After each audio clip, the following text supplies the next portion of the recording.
Bienvenue sur Teach, votre rendez-vous de maturité. La parole de Dieu descend de la tête au cœur et du cœur à l'action. Ce que nous vivons des Saintes Écritures sont une preuve suffisante que Dieu est réellement au milieu de nous et que nous sommes des véritables disciples de Jésus-Christ. Cette semaine, nous avons pris la décision d'apprendre quelque chose de fort. Ce sont les paroles que Jésus-Christ a prononcées à la croix de Golgotha. Pendant ce processus à la croix, pendant ce moment autour de la croix, Jésus a dit des choses qui résonnent jusqu'aujourd'hui, dont l'importance est capitale dans la vie d'un chrétien et d'un disciple qui veut le suivre pour toujours. Cette croix-là, ce jour-là, il y a bel et bien quelque chose qui s'est passé. Et ces choses passées sont en notre bénéfice.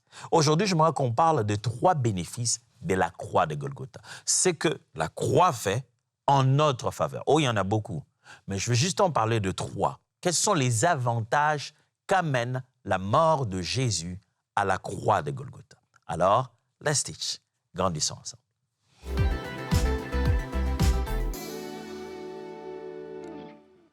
La croix de Jésus n'est pas juste un événement, un point dans l'histoire. La croix de Jésus, c'est une liste de bénédictions. En allant mourir, Jésus-Christ, dans son langage, dans les choses qu'il dit autour de sa mort et pendant sa mort, il dit des choses qui peuvent être listées comme des paroles de bénédiction. C'est une liste des bonnes choses, des choses en notre faveur. Il ôte les condamnations, il aggrave les bénédictions. Il place sur notre vie une nouvelle destination. Si tu connais les bénéfices que Jésus-Christ nous a rendu disponibles pour nous à la croix de Golgotha, tu vas tout de suite arrêter de vivre une vie d'esclave. Tu vas arrêter de vivre une vie d'esclave, de personnes limitées, de personnes qui se sont condamnées, parce que la croix nous a libérés. La croix nous a redonné sens à la vie. Au travers de la croix, tu n'es plus condamné, tu n'es plus esclave. Allons voir tout ça dans les Saintes Écritures. Jean chapitre 19, versets 28 à 30. Jean chapitre 19, versets 28 à 30. Après cela, Jésus, qui savait que tout était déjà consommé, dit, afin que l'Écriture fût accomplie, « J'ai soif. » Il y avait là un vase plein de vinaigre. Les soldats ont rempli une éponge et l'ayant fixé à une branche d'hysope, ils l'approchèrent de sa bouche. Quand Jésus eut pris les vinaigres, il dit, « Tout est accompli. » Et baissant la tête, il rendit l'esprit. Tout est accompli. Cette petite phrase, ces petits mots que Jésus dit à ce moment-là, pendant qu'on lui met le vinaigre, il a demandé de l'eau, on lui donne le vinaigre, il a dit qu'il avait soif. Quand il dit « tout est accompli », c'est une façon de dire il y a une partie du script qui devait être jouée, je viens de le faire. Ce qui devait être fait dans le projet de ce qui était écrit, c'est terminé. Accompli, ça veut dire que c'est un acquis.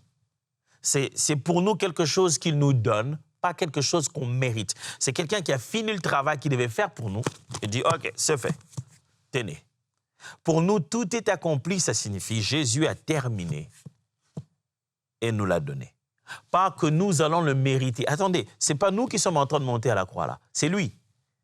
Il est en train d'accomplir pour nous le donner, nous faire bénéficier ses œuvres jusqu'à la fin. C'est comme quelqu'un qui te dit, écoute, je suis en train de préparer, dès que j'aurai fini, je vais te le donner.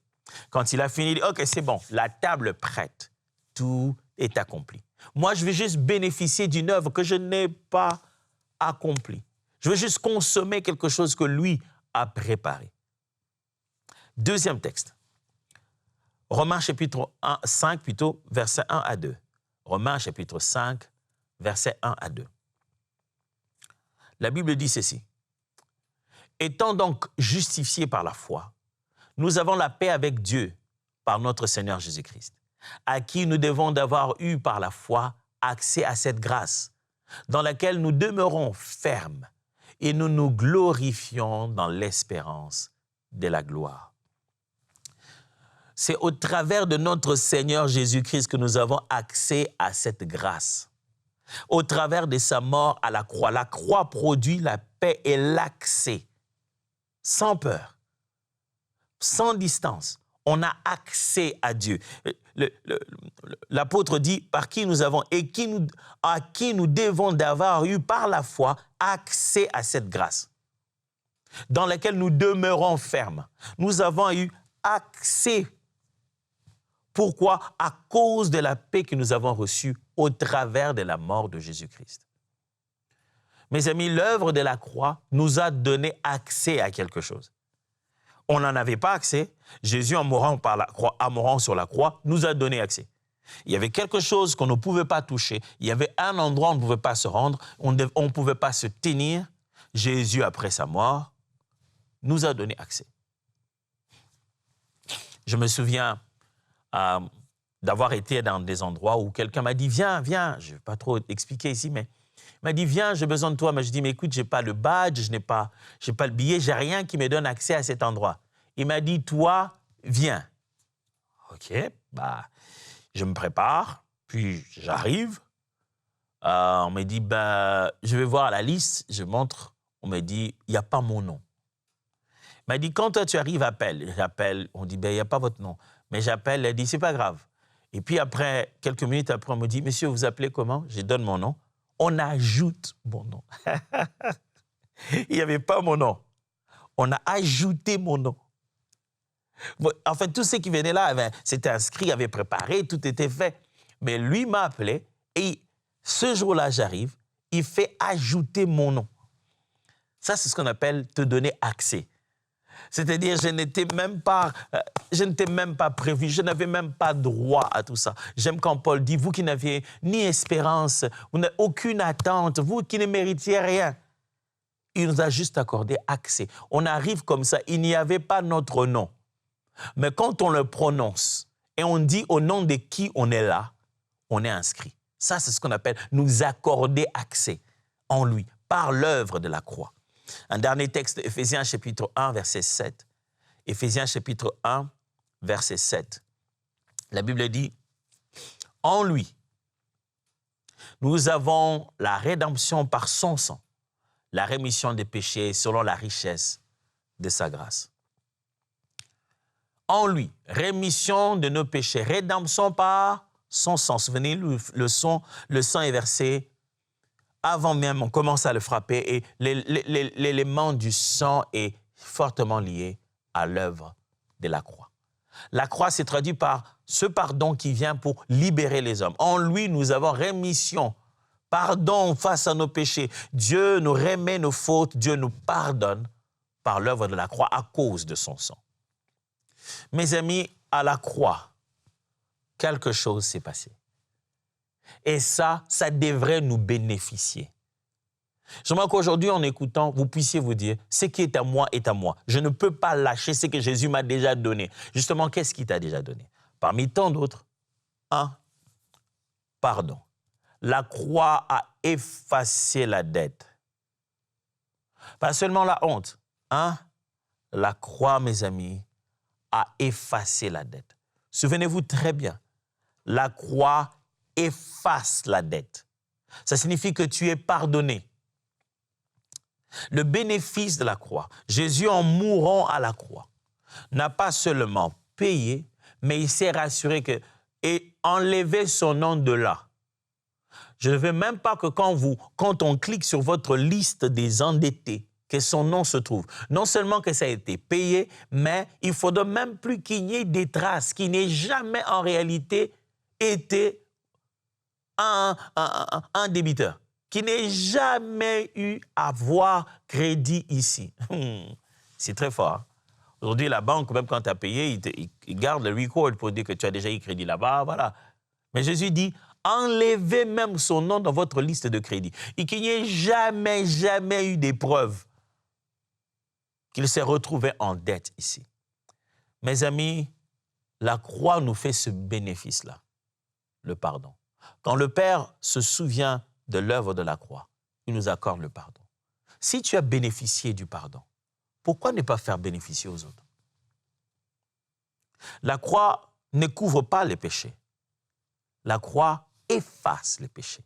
Vous vous souvenez de ce que Jean a dit quand il a vu Jésus venir? Il a dit, « Voici l'agneau de Dieu qui ôte les péchés du monde. » Ce n'est pas celui qui vient couvrir les péchés. Ce n'est pas comme si Dieu voyait néanmoins les péchés en bas, mais c'est juste le sang qui lui empêchait de frapper. Non. Pour ceux qui croient, la croix passe par là, le sang passe par là, et plus de traces. Le pardon reçu devient une paix respirable, authentique, vivable. Quand tu es pardonné à cause de l'œuvre de la croix, tu le sens, tu le vis. Je me souviendrai la fois où je donnais ma vie à Jésus. Quand je donnais ma vie à Jésus, c'était une semaine ordinaire. Mais j'avoue que quand j'ai fini de faire cette prière, je suis rentré à la maison, j'ai dormi. Le lendemain, j'étais léger. Je ne sais pas comment vous expliquer. Je me sentais tellement léger. Je ne sais pas pour vous, mais moi, du coup, je me suis rendu compte que la chambre où j'étais était sale. Je commençais à mettre de la propreté. Parce que quand la sainteté vient en toi, quand la sanctification vient en toi, quand tes péchés te sont pardonnés, tu te sens tout de suite si propre que même la saleté physique, tu la ressens. Tu sens que non, ce n'est pas propre ici. Tu commences à mettre de l'ordre à cause du pardon que tu as reçu. Ça amène une paix, ça amène une propreté. La croix t'a donné un pardon qui efface la dette. Il n'y a donc plus de dettes, plus de condamnation pour ceux qui sont en Christ. Jésus est mort à la croix pour que tu ne doives plus rien au diable, plus rien au péché, plus rien au monde. Tu ne leur dois plus rien. Jésus a payé. Je ne sais pas si vous avez déjà fait ça. Moi, ça m'est déjà arrivé de voir quelqu'un venir insister vers moi. Il dit, ah, mais monsieur, vous devez payer ici, vous devez payer. Je dis, oh, comment ça je dois payer? Il dit, oui, mais vous ne pouvez pas juste partir comme ça. Vous devez payer. Moi, je dis, oh, mais la personne qui m'a appelé ici m'a dit qu'elle avait déjà payé. Il dit, non, mais je ne sais pas, mais vous devez aussi payer. Je dis, OK, on va l'appeler alors. Dès que je prends le téléphone pour appeler, tu vois, la personne s'en va. Je dis, mais attends. Il dit, oh non, OK, ça va. Oh. Donc, si je ne connaissais pas mes droits, si je ne pouvais pas l'appeler, j'allais me faire arnaquer. J'allais payer doublement. Tu n'as pas besoin de payer doublement. Quand tu jeûnes, quand tu pries, quand tu fais des offrandes, ce n'est pas pour payer doublement ce que la croix a déjà accompli. Les dettes devant Dieu ont été payées. Tes péchés n'ont besoin d'aucun effort de ta part pour être considérés pardonnés. Jésus à la croix a fourni les efforts nécessaires jusqu'à sa mort, une mort honteuse. Ça, c'est couvert par la croix. Deuxièmement, quels sont les bénéfices de la croix? Deuxièmement, la croix ouvre l'accès à Dieu, c'est-à-dire accueillir. Tu es accueilli. La croix ouvre l'accès à Dieu sans peur, sans détour, sans honte. La croix de Golgotha t'ouvre un accès à Dieu. Le bénéfice de la croix, c'est que la croix ouvre l'accès. Tu es non seulement pardonné, tu es maintenant aussi accueilli. Ce n'est pas seulement qu'on a effacé tes péchés, c'est que tu es encore réadmissible. Tu vois, c'est une chose qu'on te pardonne le mal que tu as fait. Ils te disent, non, c'est bon, ouais, tu avais mal fait, mais écoute, c'est trop tard, hein, écoute, on comprend, hein, t'es pardonné, c'est bon, c'était pas grave, mais tu peux plus. Non seulement tu as été pardonné, mais tu as encore droit, alléluia, tu y as encore droit. Non seulement que Dieu t'a pardonné, tu y as encore droit. Je dois le répéter. Souvent, les chrétiens, surtout quand quelqu'un est devenu chrétien, il a déjà donné sa vie à Jésus, il vit déjà à l'église. Quand il commet une faute, un péché, déjà devenu chrétien, les gens se mettent une condamnation énorme. Pasteur, c'est ce que tu dis. Tu veux pousser les gens au péché? Non, écoutez-moi très bien. Non, pas du tout. C'est pas ce que j'ai dit. Je suis en train de plutôt placer dans le cœur des enfants de Dieu qui ont cru profondément qu'avant de rentrer à la maison, papa a eu pitié. Et maintenant qu'ils sont dedans, papa ne peut plus avoir pitié. Papa n'a plus de miséricorde. On dirait que le sens de la grâce, c'était de nous faire sortir du monde et de faire devenir chrétien. Et une fois qu'on est devenu chrétien, aucune erreur, aucun pardon n'est disponible. En fait, c'est comme ça que je dois le dire. Les erreurs peuvent être commises, les péchés peuvent être commis ça et là. On s'est dit, maintenant que je suis chrétien, s'il y a un mal qui s'est fait, c'est qu'il n'y a plus de provision pour le pardon. Non, mon frère, c'est faux. La croix, c'est aussi pour que tu sois accueilli. Pas pour que tu aies vivre une vie de péché, non. La grâce devrait te pousser à la sanctification. Et dans ton processus de sanctification, il arrive de fois de flancher d'une manière ou d'une autre, comme dit l'apôtre. Il dit, celui qui ne flanche pas avec sa langue, c'est un homme parfait. Mais il nous arrive de flancher d'une manière ou d'une autre. Et là, il faut que tu crois au pardon. Que Christ est capable de pardonner, si grand, si petit. Le même Jésus qui a pardonné tes péchés quand tu étais encore de l'autre côté, il est capable de les pardonner aussi. Parce que tu es accueilli. Les bénéfices de la croix, c'est que tu n'es pas seulement pardonné, tu es aussi accueilli, accepté par Dieu. La croix transforme la présence de Dieu en une sorte de refuge pour nous. C'est notre endroit où on est accepté. Les bras de Dieu sont ouverts, on est accueilli, nos chaînes sont tombées, l'endroit est sécurisé. La croix nous ouvre la porte à un lieu sécurisé. Cet accès que nous accorde la croix change la totalité de notre relation. Dieu n'est plus loin, Dieu est là avec nous. Il vit avec nous. Nous pouvons avoir accès à lui dans la prière, dans l'adoration. Dieu est notre Père. Nous sommes rentrés à la maison. Il n'a pas seulement oublié le mal qu'on a fait, il nous a ramenés à la maison. Mon frère, tu es accueilli. Ma sœur, tu es accueillie. Troisième vérité. Avant d'arriver d'ailleurs à la troisième vérité, je voulais quand même partager avec vous cet acrostiche. C'est un petit jeu de mots dans le sens de la croix. Souvenez-vous, c'est croix, n'est-ce pas? Et s'il y avait un jeu de mots de croix qui ferait C, R, O, I et X. Juste un jeu de mots, juste un petit jeu comme ça que je me suis dit, ce serait bien de pouvoir s'en souvenir. Croix alors voudra dire confesse. Commence par confesser tes péchés. Dis ce que tu as. Dis ce qui est. Dis la situation. La croix est là pour t'accueillir et te pardonner. R voudrait dire reçois le pardon. Après avoir confessé, reçois le pardon. Et O voudrait dire oublie la condamnation. Ce n'est pas seulement que Dieu te pardonne, comme je dis, sacré. Avantage de la croix, les dettes sont effacées. Ce n'est pas seulement Dieu t'accueille, mais Dieu aimerait que tu oublies la condamnation. Il ne veut pas que tu te comportes à la maison comme un esclave. Souvenez-vous, dans l'histoire du fils prodigue, l'enfant revient et dit, je veux revenir à la maison, mais pas avec le même statut. J'aimerais devenir maintenant un serviteur. Le père dit, non, il ne lui laisse même pas finir ça. Dieu ne te ramène pas à la maison pour te faire baisser les rangs parce que voilà, tu avais commis des erreurs. Puisqu'on dit croire, C comme confesser, R comme recevoir donc le pardon, O comme oublier la condamnation, I comme intégrer une action concrète. Maintenant, tu dois vivre cette nouvelle vie. Et X, c'est juste une petite croix pour dire non, abandonner, stop. Stop à l'autopunition. Arrête de te punir toi-même. Comme si Dieu t'avait dit, bon, écoute, maintenant que je t'ai pardonné, écoute, fais quelque chose toi-même aussi, hein, entre nous. Regarde quand même, tu as fait beaucoup de péchés. Je t'ai juste pardonné comme ça. Si tu portais plus ta culpabilité, ça ferait mieux ressentir le péché que je t'ai pardonné. Dieu n'est pas un homme. L'homme, quand il te pardonne, il te voit en cours de route. Il ne veut même pas te voir heureux. Il veut que quand tu le vois, tu te souviennes que tu avais fait du mal. Il ne veut pas te voir rigoler. En plus, il rigole. Mais tu m'as pardonné, non? Du coup, je n'ai plus le droit même de rigoler. Mais Dieu ne veut pas te voir comme ça. Arrête l'autopunition.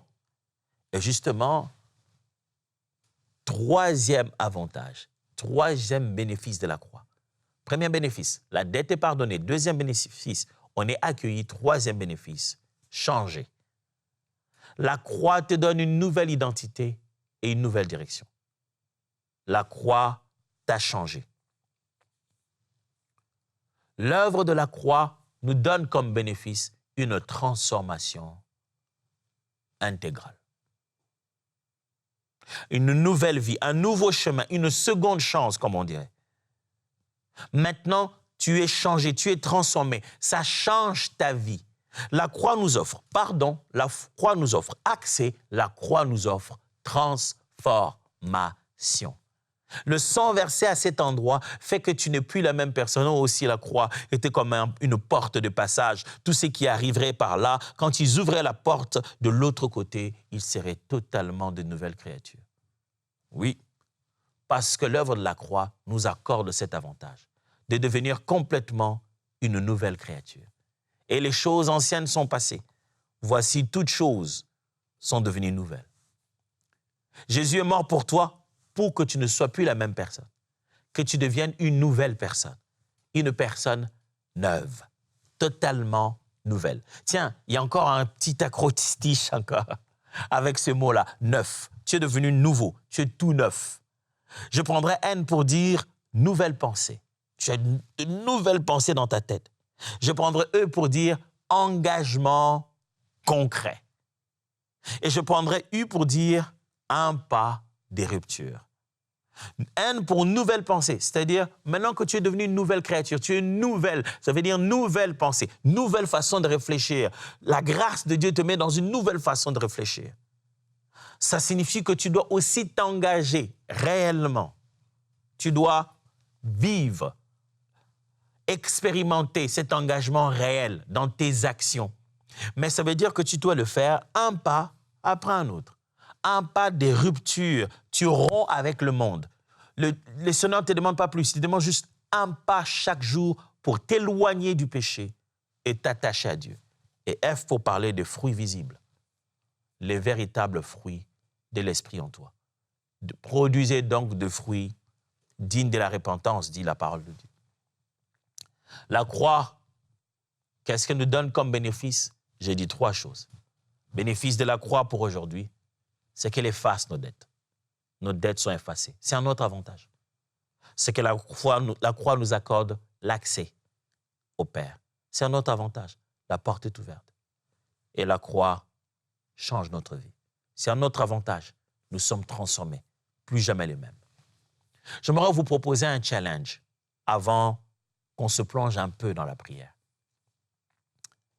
Voici le défi de cette semaine. Quel bénéfice de la croix vas-tu activer cette semaine? Le pardon, l'accès ou la nouvelle identité? Et quel est l'acte concret que tu vas pouvoir poser pour ça, pour le prouver? 3 bénéfices ici. Quelle est celle que tu vas te dire, ouf, il faut que je vive ça? Peut-être qu'il faudra que tu vives pleinement ton pardon et tu te souviennes que ça a été effacé et que tu arrêtes de te punir là où Dieu ne t'a pas puni. Si Dieu ne t'a pas puni, pourquoi tu t'es puni? Si tu as sincèrement demandé pardon et tu es là pour te repentir sincèrement, si Dieu dit, va, moi non plus je ne te condamne, pourquoi te condamnes-tu? Tu serais comme la femme adultère qui prend les pierres qu'ont laissées les gens, qui ont failli la lapider et qui utilise ces pierres pour s'éteindre elle-même. Pourquoi? Est-ce que c'est peut-être une nouvelle identité, c'est peut-être l'accès? Maintenant, tu dois changer ta façon de prier. Tu ne peux plus prier en te disant, je ne sais même pas si Dieu m'entend, parce que je sais que j'avais commis tel... Je ne sais même pas quand je prie, je ne sens même pas. Tu n'as pas besoin de sentir. Tu dois juste savoir qu'à cause de la croix, tu as accès au Père. Pas à cause de ta sanctification, à cause de la croix d'abord que tu as accès au Père. Peut-être que ce que tu vas activer, c'est cette nouvelle naissance, cette nouvelle identité. Tu n'es plus la même personne. Tu dois vivre autrement. Par quel acte concret vas-tu commencer à vivre cette nouvelle vie? Je vais prier avec toi, mon frère, prier avec toi, ma sœur, au sujet des bénéfices de la croix. Prions. Tendre Père, toi qui sais tout, qui connais tout, qui vois tout, qui peut tout, qui accomplit tout, et chacune de ces choses, bonne en son temps. Merci de nous avoir parlé de choses que nous n'avons pas faites, mais qui ont été faites en notre faveur. Nous ne sommes pas morts à la croix. Nous n'avons pas été frappés pour le péché. Nous n'avons fourni aucun effort pour pour être pardonné. Jésus a tout fait et le bénéfice est à nous. Jésus a tout souffert et les avantages sont à nous. Seigneur, de fois, il nous est difficile de recevoir. L'homme a beaucoup de mal à recevoir gratuitement des choses de grand prix. On se pose souvent la question, où se trouve l'arnaque? Est-ce que c'est normal? Est-ce que j'en suis digne? Qu'est-ce que je donnerai en retour?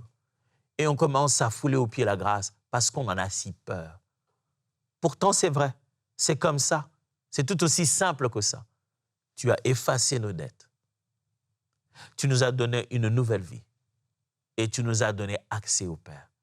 Seigneur, donne-nous d'accepter ces choses-là. De ne pas se dire « mais ». De ne pas y ajouter à côté nos efforts. Oui, mais. Seigneur, si nous n'acceptons pas 100% ton œuvre, tout ce qu'on y ajoute ne vient qu'annuler la simplicité de la grâce. Il nous faudrait accepter 100% ton œuvre d'abord. Et notre nouveauté de vie, notre sanctification, notre manière de vivre en serait l'expression et non la complémentarité. Ça ne serait pas la façon de compléter ta grâce. Ce n'est pas le complément de l'œuvre et des acquis de la croix, mais c'est plutôt l'expression de l'identité que tu nous as donnée. Seigneur, nous sommes accueillis, pardonnés, aimés. Ça, nous ne l'oublierons jamais. Et nous l'avons placé dans notre cœur pour le vivre pour toujours. Au nom puissant de Jésus de Nazareth. Amen. Je rends grâce à Dieu pour toutes ces choses que je suis en train d'apprendre avec vous. Je le crois sincèrement qu'à partir d'aujourd'hui, tu vas regarder les acquis de la croix autrement. Jésus l'a fait pour toi. Il ne te demande pas de faire ta part. Je sais qu'il existe la crainte de se dire « Mais pasteur, tu risques d'exagérer la grâce. On risque de croire qu'on ne doit pas vivre dans la persévérance et dans la sanctification. » Non, mes nuances sont très claires. Ce que je te demande, c'est que tu ne peux pas douter de ce que Jésus a fait parce que la sanctification existe. Il faudra croire d'abord à ce qu'il a fait. Accepter d'abord ce qu'il nous a donné pour que nous puissions vivre en nouveauté de vie. On se voit demain pour continuer tout ça. Que Dieu vous bénisse.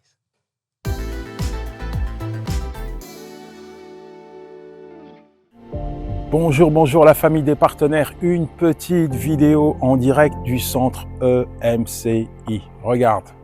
Allez, on refait un tour. Regarde. Et puis regarde les chaises. Tu vois ces chaises-là? Il y a des gens qui viennent s'asseoir qui n'ont jamais entendu le message de l'Évangile. Il y a des gens qui sont perdus, abîmés, brisés, pliés, courbés à cause du péché, qui viennent ici et qui entendent pour la première fois le message de l'Évangile et qui décident de confier leur vie à Jésus. Et ça, tu vois, il n'y a pas de prix. Mais en tout cas, je fais cette vidéo parce que, au nom de MCI, on tenait à vous remercier pour votre générosité. Parce que toutes ces personnes qui viennent assister aux conférences ici, c'est grâce à vous. Cette salle, elle a été construite grâce à vos dons. 1000 fois merci. Que Dieu vous bénisse. Ciao. C'était Jens Gauthier.